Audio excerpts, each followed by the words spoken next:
بسم اللہ الرحمن الرحیم رب اشرح لی صدری ویسر لی امری واحلل عقدۃ من لسانی یفقہوا قولی۔ ہم تاریخ پاکستان کا مطالعہ کر رہے ہیں اور ذوالفقار علی بھٹو کا دور حکومت اس کو جاننے اور سمجھنے کی کوشش کر رہے ہیں۔ اب تک ہم نے بہت سارے موضوعات پر بات کر لی ہے۔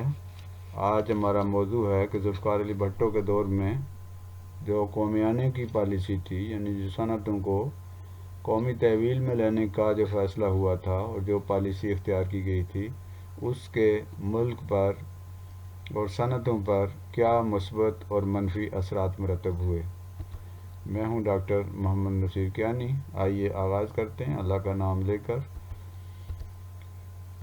لیکن اس سے پہلے یہ معذرت، یہ ویڈیو صرف اور صرف نئی نسل کو، یعنی ہمارے جو طلباء ہیں اس وقت اسکولوں کالجوں یونیورسٹیوں میں پڑھ رہے ہیں، ان کو اپنی تاریخ سے آگاہ رکھنے کے لیے یہ ایک کوشش ہے۔ کسی قسم کے تعصب، طرفداری اور پسند اور ناپسند سے بالا تر رہنے کی کوشش کی گئی ہے۔ اگر کسی فرد یا ادارے کو اس سے اختلاف ہو یا اسے کسی قسم کی تکلیف پہنچے تو اس کے لیے قبل از وقت معذرت قبول کیجیے۔ آپ کا ہماری رائے سے متفق ہونا بالکل بھی ضروری نہیں ہے۔ اصلاح اور بہتری کی گنجائش ممکن ہے۔ آپ کی رہنمائی اور رائے تعلیم منزل جو یہ یوٹیوب ہے اس کے معیار کو مزید بہتر بنانے میں معاون ثابت ہوگی، اور ہم آپ کی رائے کو اور آپ کی رہنمائی کو ویلکم کریں گے، خوش آمدید کہیں گے۔ ہمارا مقصد صرف اپنی تاریخ سے اپنی نسل کو آگاہ رکھنا ہے، کسی کی دل آزاری یا کسی کی تعریف کرنا مقصد نہیں ہے۔ ایک بے لاگ قسم کا اور بلا کسی تعصب کے اس ریاست پاکستان کی بہتری کے لیے اور نئی نسل کو اپنی تاریخ سے آگاہ رکھنے کے لیے یہ ایک کوشش ہے۔ اس میں کمی ہو سکتی ہے لیکن اس میں کسی قسم کی بدنیتی شامل نہیں ہے۔ تو موضوع ہے صنعتوں کو قومی تحویل میں لینے کے اثرات۔ تو سب سے پہلے ہم دیکھتے ہیں کہ صنعتوں کو قومی تحویل میں لینے کے مثبت اثرات کیا ہوئے، کون سے پازیٹیو افیکٹ پڑے صنعتوں کو قومی تحویل میں لینے سے۔ مزدوروں کے استحصال کا خاتمہ، سب سے بڑا فائدہ جو ہوا وہ مزدوروں کو ہوا۔ 1972 کی لیبر اصلاحات سے مزدوروں کا استحصال ختم ہوا۔ ہم جانتے ہیں کہ اس سے پہلے 22 خاندانوں کی حکمرانی تھی، 22 خاندان جو ہیں اس ملک کے پوری صنعت و حرفت پر قابض تھے۔ تو ان اصلاحات سے مزدوروں کا استحصال، یعنی ان کے ساتھ جو منفی برتاؤ کیا جاتا تھا، ان کا مالی لحاظ سے استحصال کیا جاتا تھا، ان کو ان کی محنت کا پورا معاوضہ نہیں دیا جاتا تھا، اس استحصال کا اس حق تلفی کا خاتمہ ہوا۔ ان کے اوقات کار طے کیے گئے۔ اس سے پہلے ان کے کوئی اوقات کار نہیں تھے، جتنا مرضی ان سے کام لے لیا جاتا تھا، لیکن اس قومی پالیسی کے تحت ان کی کام کرنے کا جو وقت ہے وہ اس کا تعین کیا گیا۔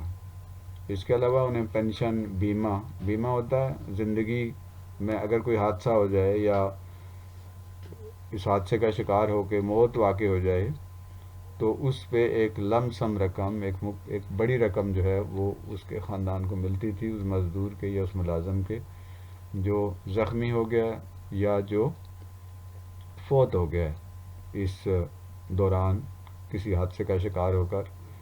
اس کے علاوہ گریجویٹی، یعنی ایک بڑی رقم جو ہے جو ریٹائرمنٹ پہ ملتی ہے، وہ بھی ان کو ظاہر ہے کہ پہلے کوئی حق حاصل نہیں تھا، پرائیویٹ ادارے تو ان کو یہ سہولیات نہیں دیتے تھے۔ تو قومی تحویل میں لینے کے بعد ان کو پینشن کا بھی حق ملا، ان کے اوقات کار طے کیے گئے، یعنی فلاں وقت سے فلاں وقت تک یہ کام کریں گے۔ اوور ٹائم اگر لیا جائے گا تو اس کے لیے اضافی ان کو معاوضہ دیا جائے گا۔ پینشن، بیمہ اور گریجویٹی کا انہیں حق دیا گیا۔ ان کے بچوں کے لیے مفت تعلیم کا انتظام کیا گیا۔ ان کے علاج معالجے کا بھی انتظام کیا گیا۔ ہاسپٹل جو ہیں وہ سوشل سروسز کے تحت، سوشل سیکورٹی کے تحت ہاسپٹل کھولے گئے جہاں ان کا اور ان کے بچوں کا علاج ہوتا تھا، مفت علاج کیا جاتا تھا۔ ان کو ملازمت کا بھی تحفظ دیا گیا، کیونکہ پرائیویٹ ادارے جب چاہتے تھے کسی کو نکال دیتے تھے، جب چاہتے تھے اس کو فارغ کر دیتے تھے، لیکن اب ملازمت کو تحفظ دیا گیا کہ اب ان کو ملازمت سے الگ کرنے کا پورا ایک طریقہ کار اس کو اپنایا جائے گا۔ انہیں کارخانوں کے انتظامی معاملات میں بھی شامل کیا گیا، یعنی کارخانے میں جو انتظامی معاملات ہیں، مینجمنٹ میں، کارخانے کو چلانے میں جو انتظامیہ ہوتی ہے، اس میں بھی مزدوروں کے نمائندوں کو شامل کیا گیا۔ تو یہ وہ اقدامات تھے جس کے ذریعے مزدوروں کے استحصال کا، ان کی حق تلفی کا خاتمہ ہوا۔ مزدوروں کی مراعات میں اضافہ ہوا۔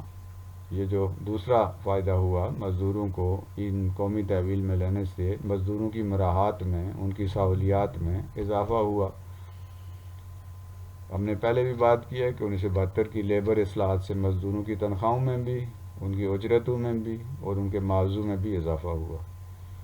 تنخواہ دار وہ ہیں جو پورا مہینہ کام کرتے ہیں، انہیں اس کی تنخواہ ملتی ہے۔ اجرت جو ہے وہ روزانہ کا جو معاوضہ ہوتا ہے، روزانہ جو ان کو مزدوری جو ان کی بنتی ہے، اور اسی طرح اوور ٹائم اگر کوئی لگاتے ہیں تو اس کے لیے جو ان کی ایک رقم بنتی ہے تو اس میں اضافہ کیا گیا، تنخواہوں میں اضافہ کیا گیا۔ اس طرح یہ مزدور مالی لحاظ سے خوشحال ہوئے۔ ان کی کم از کم اجرت یا کم از کم تنخواہ جو ہے مقرر کی گئی تاکہ آجروں کو پابند کیا جا سکے کہ وہ محنت کشوں کو ان کی محنت کا مناسب معاوضہ دیں۔ تیسرا فائدہ حکومت کی آمدنی میں اضافہ کا ہوا۔ حکومت چونکہ جتنے ادارے تھے وہ سارے پرائیویٹ تھے، گورنمنٹ کے اپنے ادارے تو بہت کم تھے، تو قومی تحویل میں لینے کے بعد حکومت کے پاس بہت سارے ادارے آ گئے، تو ان اداروں سے جو مالی آمدنی ہو رہی تھی اس سے بھی فائدہ ہوا حکومت کو۔ صنعتوں کو قومی تحویل میں لینے سے حکومت کی آمدنی میں اضافہ ہوا۔ ٹیکس کی صورت میں ڈیوٹی جو اس کی مد میں قومی تحویل میں خاطر خواہ اضافہ ہوا، اس میں بہتری آئی اور ملک جو ہے وہ ترقی کی راہ پر گامزن ہوا۔ تو حکومت کی جو انکم ہے، اس کی جو آمدن ہے، اس میں اضافہ ہوا۔ مزدوروں کی ہڑتالوں میں کمی۔ جب پرائیویٹ ادارے ہوتے تھے تو مزدور آئے دن ہڑتال کرتے تھے، ان کے جو مالکان ہیں انہیں پوری طرح وہ اختیارات یا وہ معاوضے اور مراعات نہیں دیتے تھے، جس کی وجہ سے ہڑتالیں وغیرہ ہوتی تھیں، مزدوروں کو ان کی نوکریوں سے نکال دیا جاتا تھا۔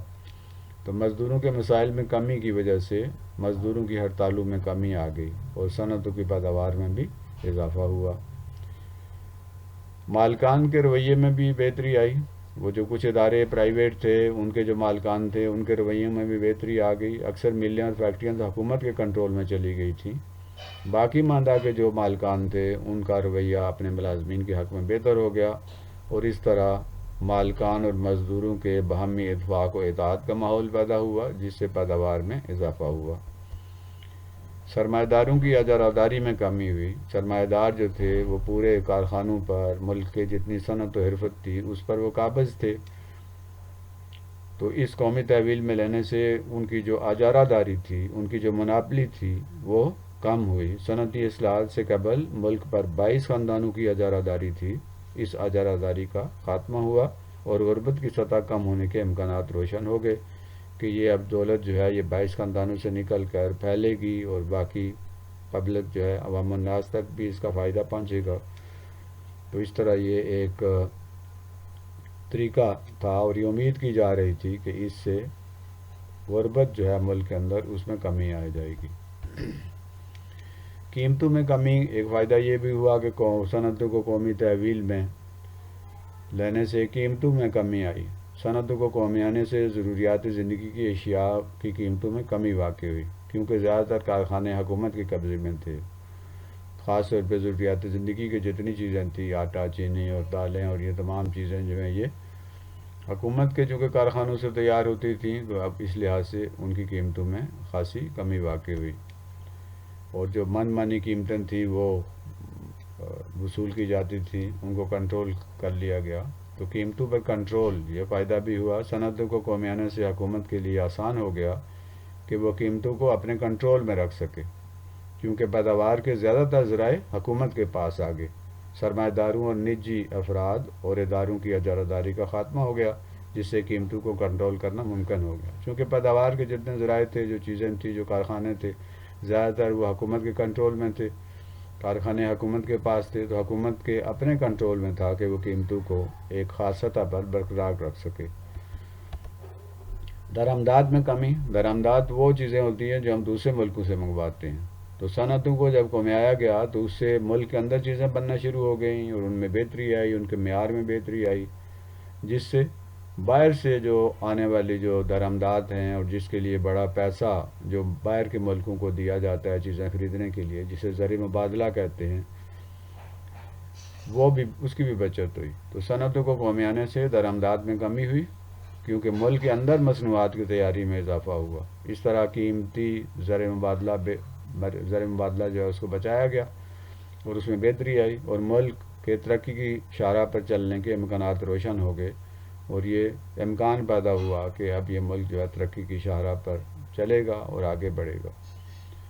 بے روزگاری میں کمی آئی، کیونکہ ادارے سارے گورنمنٹ کے پاس تھے، کارخانے گورنمنٹ کے پاس تھے، بڑے جو پیداواری ادارے تھے وہ حکومت کے کنٹرول میں تھے، تو ظاہر ہے وہاں پہ ملازمتیں ملی، سرکاری ملازمتیں ملی لوگوں کو، اور اس طرح ملک کے اندر بے روزگاری جو ہے اس میں کمی واقع ہوئی۔ تو صنعتی اصلاحات کے نتیجے میں ملازمت کے مواقع پیدا ہوئے اور بے روزگاری جو ہے اس میں کمی ہوئی، اور اس طرح ان امپلائمنٹ کا جو ریٹ ہے وہ اس میں کمی واقع ہوئی، اور زیادہ سے زیادہ لوگوں کو ملازمتیں ملی اور خوشحالی کی طرف ایک قدم آگے کی طرف بڑھا۔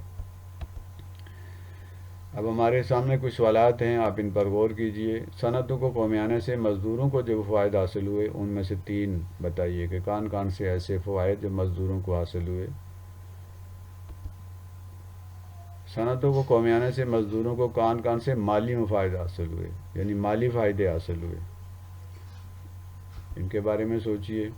صنعتوں کو قومیانے سے حکومت کو کیا فائدہ ہوا، کیا حکومت کو بھی کوئی فائدہ ہوا، کیا فائدہ ہوا، اور قومیانے سے مالکان کے رویے پر کیا اثر پڑا۔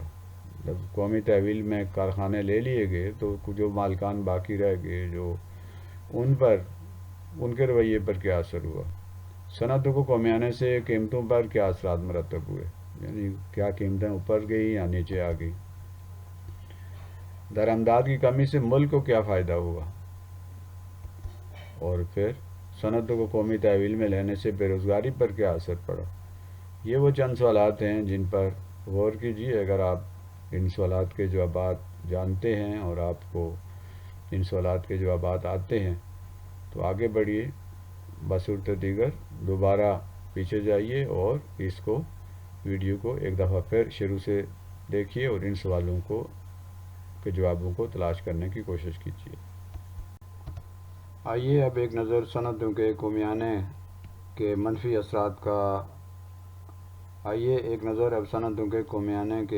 اثرات پر بھی ڈال لیتے ہیں، یعنی صنعتوں کو قومی تحویل میں لینے کے کچھ منفی اثرات بھی ہوئے، کچھ نقصانات بھی ہوئے، ان کو ایک نظر دیکھ لیتے ہیں۔ سب سے پہلا جو نقصان ہوا وہ یہ نقصان تھا کہ سرمایہ کاری کرنے والے اور صنعتیں لگانے کے جو رجحان ہے اس میں کمی واقع ہو گئی۔ صنعتوں کو قومی تحویل میں لینے سے مزید صنعتیں لگانے کے رجحان میں کمی واقع ہوئی، اور وہ لوگ جو نجی سرمایہ کاری کیا کرتے تھے، جو کارخانے اور صنعتیں لگاتے تھے، جو سرمایہ کاری کرتے تھے، ان لوگوں نے نجی سطح پر سرمایہ کاری کرنا بند کر دی، کیونکہ انہیں خطرہ تھا کہ حکومت کسی بھی وقت ان کے کارخانوں اور صنعتوں پر قبضہ کر لے گی۔ تو یہ ایک منفی اثر ہوا، جس کے نتیجے میں سرمایہ کاری ملک کے اندر کم ہوئی اور صنعتیں لگانے کا رجحان جو ہے وہ بھی کم ہو گیا، جس سے مجموعی طور پر معاشرے کو، حکومت کو اور اس ملک کو نقصان پہنچا۔ معاشی جو ہے خوشحالی کے بجائے اب معاشی بدحالی کی طرف کا سفر شروع ہو گیا۔ دوسرا نقصان یہ ہوا کہ حکومت کے اخراجات میں اضافہ ہو گیا۔ صنعتوں کو قومی تحویل میں لینے سے حکومت کے اخراجات میں بے پناہ اضافہ ہوا۔ کیونکہ قومیائی گئی صنعتوں کے مزدوروں اور دیگر عملوں کی تنخواہوں اور جو دیگر مراحت تھیں، اب وہ ساری چونکہ حکومت کے ذمہ تھیں، اس لیے حکومت کو بہت زیادہ رقم تنخواہوں میں، پنشنوں میں اور دوسری مراحت میں خرچ کرنا پڑی۔ تو حکومت کے پاس تو اتنی آمدنی نہیں تھی کہ وہ ان کی تنخواہیں مراحت پوری کرے، چہ جائے کہ دیگر جو ترقیاتی کام ہوتے ہیں، جو ڈیولپمنٹ کے کام ہوتے ہیں، وہ نہیں ہو سکے، تو یہ ایک دوسرا نقصان تھا کہ حکومت کے اخراجات میں اضافہ ہو گیا، اور یہ اضافہ جو ہے وہ حکومت پر ایک بہت بڑا بوجھ بن گیا۔ تیسرا نقصان یہ ہوا کہ فرائض سے زیادہ حقوق کے حصول کی کوششیں ہونے لگیں اور مزدور یونینز کی قوت میں اضافہ ہو گیا۔ جب ملازمتیں سرکاری ہو گئیں، جب ملازمتیں جو ہیں وہ ان کو محفوظ کر لیا گیا، انہیں تحفظ ملا، تو ہونا تو یہ چاہیے تھا کہ اب جتنے مزدور ہیں یا دوسرے لوگ ہیں وہ محنت کرتے، پہلے سے زیادہ محنت کرتے، لیکن پرائیویٹ تعلیمی اداروں میں یا پرائیویٹ کارخانوں میں اور پرائیویٹ صنعتوں میں جو وہ کام کرتے تھے، کم تنخواہ پر ان کے جو مالک تھے ان سے زیادہ کام لیتے تھے۔ لیکن اب جب تنخواہیں زیادہ ہو گئیں، مراعات میں اضافہ ہو گیا، لیکن چونکہ ملازمت سرکاری تھی اور ملازمت کو تحفظ تھا، اس لیے بجائے اس کے کہ ہم اپنے فرائض کو زیادہ کرتے، ہم اپنی ڈیوٹی زیادہ اچھے طریقے سے دیتے اور اس ملک کو اور کارخانوں کو اور صنعتوں کو مزید ترقی ملتی، لوگوں نے کام کرنا چھوڑ دیا۔ صنعتوں کو قومی تحویل میں لینے سے مزدوروں نے اور دیگر جو کارکن تھے انہوں نے فرائض سے زیادہ حقوق حاصل کرنے کی کوشش شروع کر دی۔ آئے روز نئے نئے مطالبات پیش کیے جانے لگے۔ ہڑتالوں کی وجہ سے صنعتوں اور کارخانوں کا کام اور معیار کم ہوتا چلا گیا۔ مزدور یونینوں کو کارکنوں کو حق کے لیے لڑنا اور اپنے فرائض کو نظر انداز کرنا سکھایا۔ مزدور یونین جو ہیں وہ زیادہ حق کی بات کرتی تھی، زیادہ سے زیادہ مراعات حاصل کرنے کی کوشش کرتی تھی، اور وہ اپنے فرائض کو نظر انداز کرتے اور مزدوروں کو بھی یہی سبق سکھاتے کہ بھئی کام کرنا جو ہے وہ اتنا اہم نہیں ہے، اپنا حق لو۔ تو ظاہر ہے اس حق کی لڑائی میں نقصان جو ہے وہ تو ہوا کارخانوں کا، نقصان تو ہوا صنعتوں کا، اور بڑے بڑے مضبوط ادارے جو تھے جیسے ریلوے ہے اور پی آئی اے اور اس طرح کے دیگر جو مضبوط ادارے تھے جو نجی شعبے میں، اور بہت سارے دیگر ادارے جو نجی شعبے میں پرائیویٹ سطح پہ بڑے ترقی کر رہے تھے اور بڑے کام کر رہے تھے، جب ان کو قومی تحویل میں لے لیا گیا تو وہ ناکام ہوتے چلے گئے، وہ بجائے فائدے کے ملک کو نقصان دینے لگے۔ سیاسی مداخلت، قومیائی گئی صنعتوں میں بھرتیوں اور ترقیوں میں سیاسی مداخلت ہونے لگی۔ بھرتیاں بھی سیاسی بنیاد پہ ہونے لگیں، جس پارٹی کی حکومت ہوتی اس کے کارکن جو ہیں وہ اس میں زیادہ بھرتی کیے جاتے۔ سیاسی پارٹیوں نے اپنا اثر و رسوخ بڑھانے کے لیے اور اپنی پارٹی کے حامیوں کو ان یونینوں میں جتوانے کے لیے سیاسی حربے استعمال کیے، جس سے کارخانوں کا جو معیار ہے، کام کا معیار ہے اور پیداواری صلاحیت جو ہے اس میں کمی واقع ہو گئی۔ یعنی بجائے اس کے کہ کوئی فائدہ ہوتا سیاسی مداخلت سے، وہ کارخانے اور وہ صنعتیں تباہی کا شکار ہو گئی۔ اسٹیل ویل جیسی بہت بڑا جو صنعت تھی جو کراچی میں تھی، وہ جو روس کی مدد سے قائم کی گئی تھی اور ملک کے لیے ایک بہت بڑا سرمایہ تھا، وہ بھی تباہی کا شکار ہونے لگی۔ پی آئی اے اور ریلوے اور دیگر جو ادارے تھے جو گورنمنٹ کی تحویل میں تھے، جو گورنمنٹ کے اپنے ادارے تھے اور بڑے مضبوط تھے، اس سیاسی مداخلت میں اور یونین کی لڑائیوں میں اور سیاسی دنگا مشتی میں یہ سارے ادارے جو ہیں وہ تباہ ہوتے چلے گئے اور بجائے فائدے کے یہ نقصان کا باعث بننا شروع ہو گئے۔ پیداواری لاگت میں اضافہ ہو گیا۔ قومیائی گئی صنعتوں میں ضرورت سے زائد عملہ بھرتی کیا جانے لگا، جس سے کارخانوں کی پیداواری لاگت میں اضافہ ہو گیا۔ جتنے لوگوں کی ضرورت تھی، جہاں ایک بندے کی ضرورت تھی وہاں 10 بندوں کو بھرتی کر دیا گیا۔ اب یہ کارخانے بجائے فائدے کے سفید ہاتھی بن گئے جو صرف کھاتے تھے اور کام کوئی نہیں کرتے تھے۔ جہاں کام سے زیادہ سیاست اور فرض سے زیادہ حق کی باتیں ہوتی تھیں ان کارخانوں میں، ان صنعتوں میں، وہاں پر زیادہ جو ہے کام کے بجائے سیاست ہوتی اور فرض کے بجائے زیادہ حق کی باتیں ہوتی، ہمیں یہ بھی ملنا چاہیے، ہمیں یہ بھی ملنا چاہیے۔ جہاں کام نہ کرنے والے کو سر پہ بٹھایا جاتا، ایسے لوگ جو نکمے تھے، کام نہیں کرتے تھے، ان کو سر پہ بٹھایا جاتا، ان کو عہدے دیے جاتے، ان کو اپنی جو یونین ہے ان میں نمایاں مقام دیا جاتا، اور جو کام کرتے تھے وہ بیچارے خوار ہوتے تھے۔ نتیجہ کیا نکلا؟ پیداواری جو لاگت ہے، یعنی چیزوں کی جو پروڈکشن کے لیے جو اس پہ خرچ آتا ہے وہ بڑھ گیا۔ تو پیداواری لاگت کے اضافے سے حکومتی ادارے روز بروز تنزلی کی طرف جانے لگے۔ جیسے ہم نے پہلے کہا کہ ریلوے اور پی آئی اے، اس کے علاوہ اربن ٹرانسپورٹ ہوتی تھی جو گورنمنٹ کی ٹرانسپورٹ تھی، جو شہروں میں چلتی تھی، گورنمنٹ ٹرانسپورٹ سرور جو انٹر سٹی سروس ہوتی تھی، راولپنڈی سے لاہور، پشاور اور دوسرے شہروں کو جاتی تھی، اور بڑی مضبوط وہ ٹرانسپورٹ سروس تھی۔ اسی طرح آئل ریفائنری ہے، اسی طرح پاکستان اسٹیل مل ہے، اور اس طرح کے دیگر جو صنعتی ادارے تھے وہ سارے کے سارے جو ہیں وہ تباہی کا شکار ہو گئے، اور وہ روز بروز جو ہیں وہ تنزلی کی طرف جانے لگے۔ تو بجائے اس کے کہ اس سے کوئی فائدہ ہوتا، فیصلہ تو بہت اچھا تھا، اگر مزدور اور کارکن اور دوسرے لوگ جو ہیں اس جذبے سے کام کرتے جس طرح کے وہ پرائیویٹ اداروں میں کام کرتے تھے، کم تنخواہ پہ کام کرتے تھے، اگر گورنمنٹ کے اداروں میں جو حکومت نے قومی تحویل میں لیے تھے ادارے، تو قومی تحویل میں آنے کے بعد اگر وہ کام زیادہ محنت سے کرتے تو نہ صرف کارخانوں میں ترقی ہوتی، ملک کی ترقی ہوتی، اور خود ان کی اپنی بھی ترقی ہوتی۔ تو نتیجہ کیا نکلا کہ رفتہ رفتہ یہ کارخانے جو ہیں وہ کمزور ہوتے چلے گئے، اور بالآخر بہت سارے ادارے جو ہیں وہ بند ہو گئے اور نقصان کا باعث بنا، اور ظاہر ہے کہ وہاں سے جو مزدور تھے اور کارکن تھے اور ملازمین تھے ان کو اپنی ملازمتوں سے بھی ہاتھ دھونا پڑا۔ بدعنوانی، رشوت اور سفارش میں اضافہ ہوا، یعنی کمیائی گئی صنعتوں میں افسران اور ذمہ داران نے بھی بدعنوانی شروع کر دی، اپنے اختیارات کا انہوں نے ناجائز فائدہ اٹھایا، اس کا ناجائز استعمال کیا، احساس ذمہ داری میں کمی اور فرائض کی بجاوری میں کوتاہی کی جانے لگی، تو احساس ذمہ داری کم ہو گیا، فرائض جو ہے وہ سر انجام نہیں دیتے تھے، زیادہ جو ہے وہ اپنی سیاسی پشت پناہی حاصل کرنے کی کوشش کرتے اور سیاسی اپنی وابستگیوں کو سامنے لا کر فائدے اٹھاتے، اقربا پروری جو ہیں اپنے رشتہ داروں کو، اپنے دوستوں کو، اپنے جاننے والوں کو وہ بھرتی کرواتے، سفارش رشوت ستانی جو ہے اس کو فروغ ملا، جس سے یہ قومی ادارے جو ہیں ملک کی معیشت پر بوجھ بن کے رہ گئے۔ تو ان قومی تحویل میں لینے کا جو ایک بہت اچھا فیصلہ تھا، اس کا ایک نقصان یہ بھی ہوا کہ جو ذمہ دار تھے، جن کے پاس اختیارات تھے، وہ اس اختیارات سے اور اس ذمہ داری سے غلط فائدہ اٹھانے لگے، تو ظاہر ہے کہ نتیجہ پھر ان صنعتوں کی تباہی کی صورت میں نکلا۔ ہڑتالیں، بائیکاٹ، کام چھوڑو تحریکیں، قومیائی گئی صنعتوں میں آئے روز ہڑتالیں ہونے لگی، بائیکاٹ اور کام چھوڑو تحریکیں روز کا معمول بن گئی۔ اس کا نتیجہ کیا نکلنا تھا؟ معیشت کی تباہی۔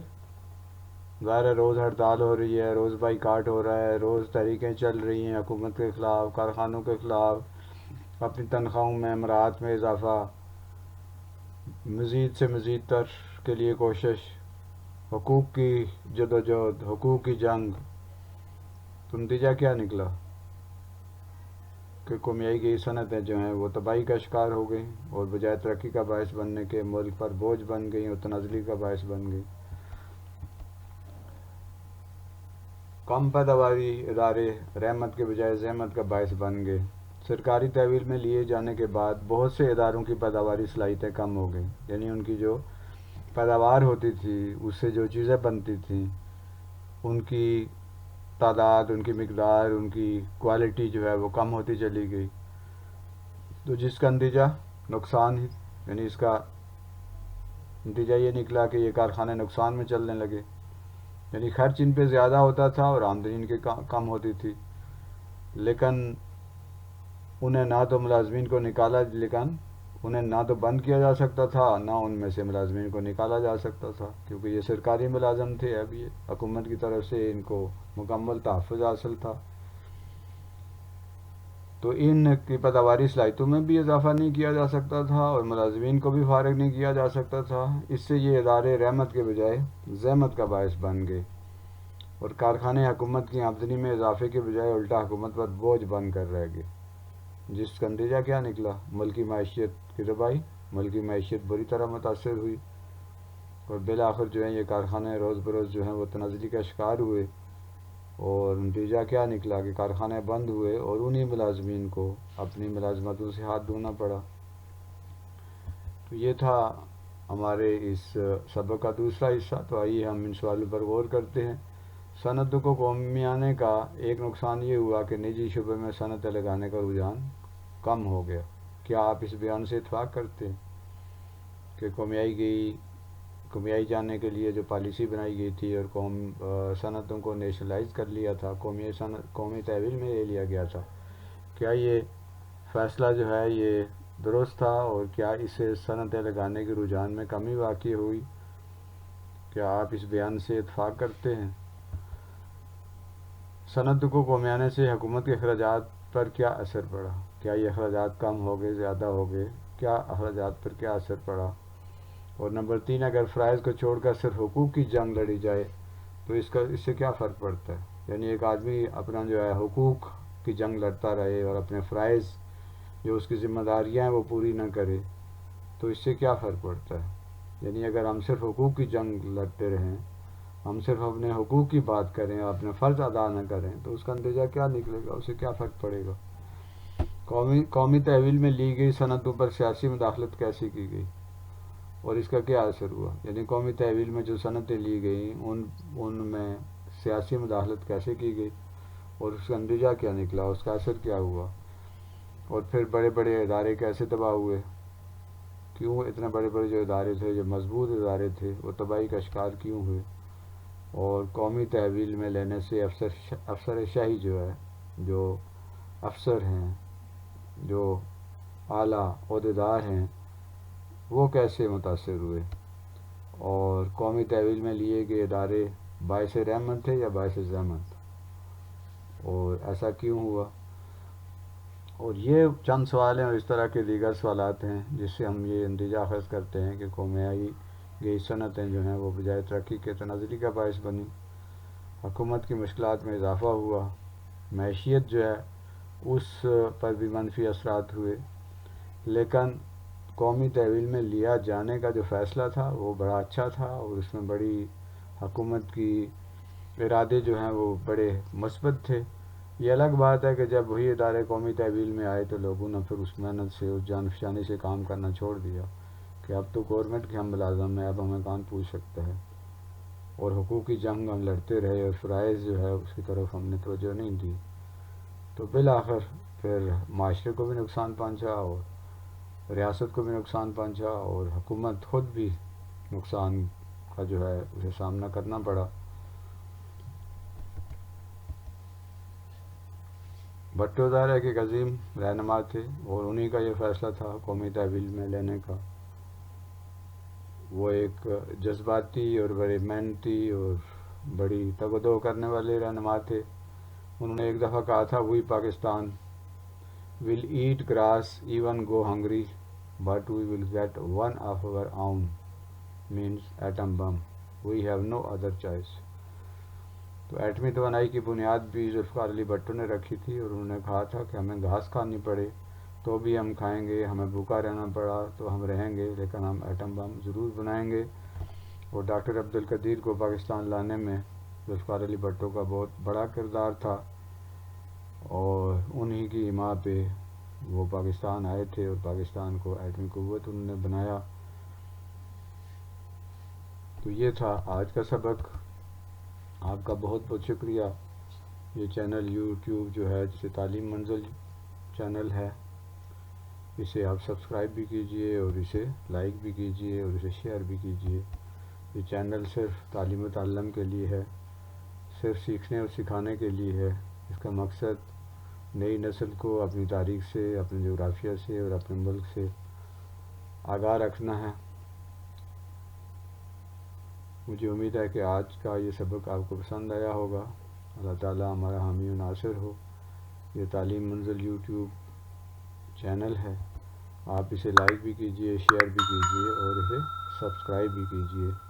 اس میں مطالعہ پاکستان کے علاوہ اسلامیات، فزکس، کیمسٹری، میتھ، بایو اور دیگر مضامین کے بارے میں بھی اسباق موجود ہیں۔ آپ اس چینل پہ جائیے اور ان اسباق سے پورا فائدہ اٹھائیے۔ اللہ حافظ۔ پاکستان زندہ باد۔